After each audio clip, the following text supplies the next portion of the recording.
I found these Fun and Flex dog chews for my dog.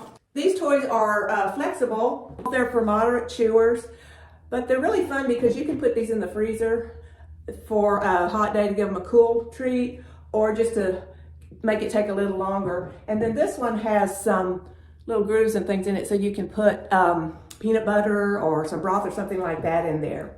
And the actual plastic does have a flavor in it for the dogs. This one is a big chicken flavor, big peanut butter, and then this is big bacon flavor. So I like to give these to my dogs. For one thing, give them a variety. They do get bored with their toys, and then this encourages them to chew on what you want them to chew on and maybe discourage some destructive behavior.